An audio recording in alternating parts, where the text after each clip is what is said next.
Another week of NFL football is under the books, so let's get right into what happened this week. I make these videos every week, and if you've been watching and most importantly paying attention to these videos for the last 2 weeks at least, you've noticed that I've started off with the Cowboys game, and even though we played on Thursday, that's what I'm going to do today, and I'm going to have to admit, this was the least impressive win. Is that even a word? Okay, well, this was the least impressive win I've ever seen from the Dallas Cowboys. Now, we did have that very embarrassing game in 2022. If you remember, we barely beat the one-win Texans team 27-23, and this wasn't no CJ Stroud-led team. This was Davis Mills. So, we were lucky to win, and that was definitely embarrassing, but at least we had a string of a few good games before that, and we were a much better team. We were honestly a Super Bowl contender, and now here we are, and I honestly think we should tank for the #1 overall pick. Now, obviously, the last 2 games were a defensive problem. Obviously, we gave 44 to the Saints and then 28 to the Ravens.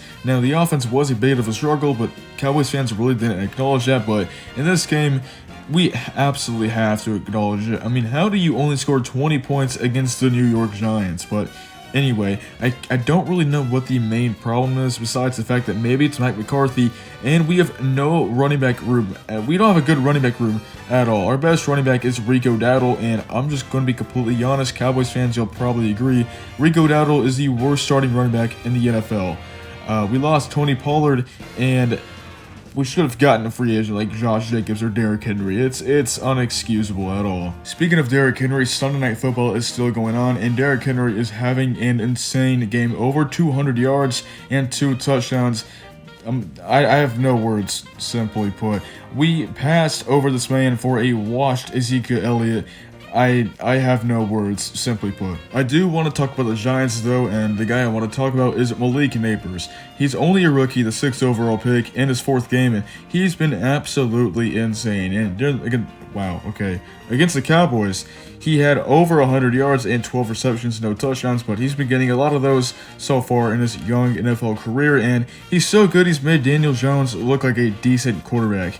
And honestly, he could win Offensive Rookie of the Year if he keeps this up. But if Malik Nabers wants to win Rookie of the Year or Offensive Rookie of the Year, he has to beat out this one guy named Jayden Daniels, the #2 overall pick of the 2024 NFL Draft, the 2023 Heisman winner, and the current starting quarterback for the Washington Commanders. In his game today against the Cardinals, he would have 233 passing yards, 1 touchdown, 1 interception, and he'd also rush for a touchdown, and they would absolutely destroy the Cardinals 42-14, and he's led the Commanders to a 3-1 start so far, which is absolutely unheard of for Washington. What Jayden Daniels has done so far is absolutely insane. I mean, leading Washington to a 3-1 start, not a lot of people can say they've done that well with Washington, especially a rookie, to be saying that. I mean, if he keeps this up, he's honestly going to have one of the best rookie seasons of all time. We're just going to get all the NFC East teams out of the way. I mean, we're already done talking about them, and this one satisfies me a lot. The Eagles lost to the Buccaneers 33-16, and the Eagles do not look good. I know they're dealing with some injuries due to A.J. Brown, Devontae Smith, but they still have guys like Dallas Goedert and Saquon Barkley, and they still have a pretty decent O-line and not a bad defense, and this team does not look good. I mean, I knew this was going to happen with Kellen Moore at OC, and you combine that with the fact that Jalen Hurts ended 2023 on a very cold streak. This just wasn't going to end well. And just how bad has this Kellen Moore-Jalen Hurts pairing been? Well, it's been downright terrible. Now, 930 passing yards, that's not terrible, but 4 touchdowns compared to 4 interceptions, and only 1 rushing touchdown compared to 4 fumbles, which resulted in turnovers. That's a 5 touchdown to 8 interception touchdown to turnover ratio. That's downright terrible. He's honestly been one of the worst quarterbacks so far this season. I've said this so many times in my videos, but it is so good to be a Baker Mayfield lover this season. He's been absolutely going off. He's an MVP candidate, honestly, and today against the Eagles, he had 347 passing yards, 3 total touchdowns, and no interceptions as he bounced back from his loss last week against the Broncos, and honestly, he should win MVP if it weren't for one player that's somehow even more shocking than Baker Mayfield this season. Sam freaking Darnold in 2024 has had the most shocking season so far that I have seen of my lifetime, and if he keeps this up, he will win the Most Valuable Player award. It's absolutely crazy. Today against the Packers, he threw for 275 yards, 3 touchdowns, and 1 interception, and the Vikings won, and they now go to 4-0. And with stuff like this, after 2 to 3 games, like, oh, all right, well, teams are going to start to figure them out. They're not going to be as good. They're going to finish like 7-10 or 6-11 or something.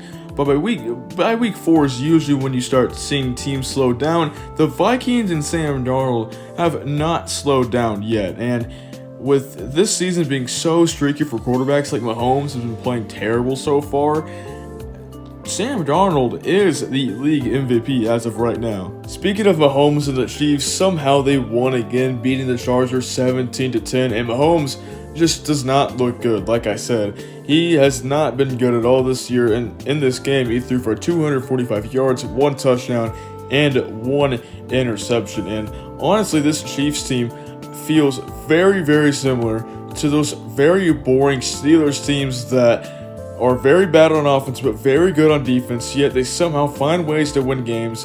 And I mean, well, this year's Steelers team is a perfect example of that. But I'm going to say this though, this Chiefs team does not deserve to be 4-0, not because the flags go their way, well, that is true, not because of that.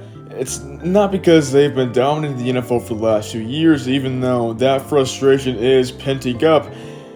They have just played terrible. They have been so bad. Travis Kelce is washed. I mean, ever since he started dating Taylor Swift, honestly, he's been terrible. Mahomes has been terrible ever since as well.